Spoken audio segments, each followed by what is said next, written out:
Lipstick তো পরেছি, কিন্তু lipstick is totally incomplete without lip liner. এটা এমন লিপ লাইনার, এটার দাম 350। এর শেডটা হচ্ছে ব্রাউনটা আমি নিয়েছি, এর রেড কালার আছে, ব্রাউন আছে, প্লাম কালার আছে, আমি ভিডিও নিচে দিয়ে দিলাম। তো 350টার দাম, কিন্তু ট্রাস্ট মি একদম মানে ইজিলি অ্যাপ্লাই করতে পারবে। জাস্ট ওয়ান স্ট্রোকের কালার দেখো, এত সুন্দর সফট একটা কালার, খুব বেশি কষ্ট করতে হয় না, প্লাস শার্পনার দিয়ে কাটার কোনো ব্যাপার নেই, এটা টুইজার। তো দারুণ লিপ লাইনারটা। এবার দেখো লিপস্টিক পরলে, আমি নর্মালি একটু লিপস্টিক পরেছি, এটা কেমন লাগছে, মানে মনে হচ্ছে না যে কোনো ঠোঁট আঁকা নেই, কিছু না, এরকম মনে হচ্ছে না, কেমন ফাঁকা ফাঁকা লাগছে।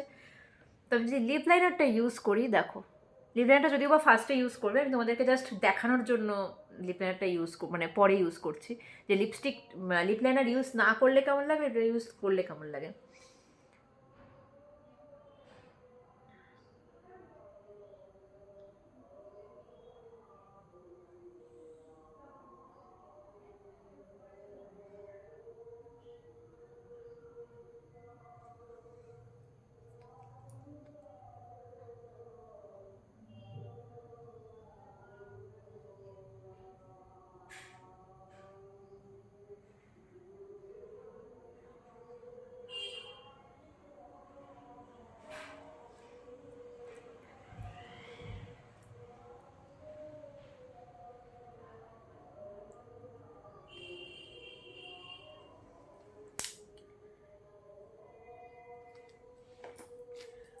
লিপ লাইনার ইউজ করে লিপ লাইনারের কালারটাকে জাস্ট ঢেকে দেবো।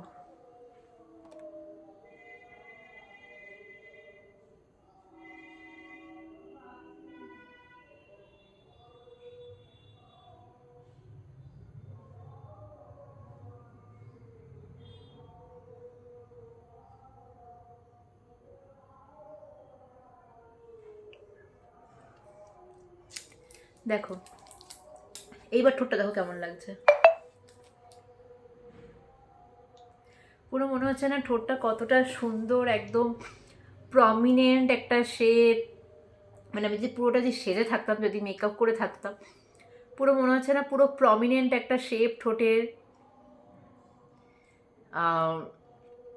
একটা পুরো প্রমিনেন্সি ব্যাপারটা আছে। তো এই কারণেই লিপ লাইনার ইউজ করা উচিত। লিপ লাইনার ইউজ করলে ঠোঁটের শেপটা খুব সুন্দর লাগে।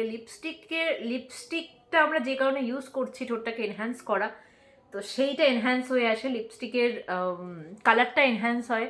প্লাস এটা যদিও বা ম্যাট লিপস্টিক, বর্ডারের বাইরে যাওয়ার কোনো ব্যাপার নেই, কিন্তু যারা একটু গ্লসি লিপস্টিক পরতে পছন্দ করো, ঠোঁট খুব ড্রাই, তো তাদের জন্য লিপ লাইনারটা বেস্ট, কারণ লিপ লাইনার ইউজ করলে বর্ডারের বাইরে লিপস্টিক চায় না।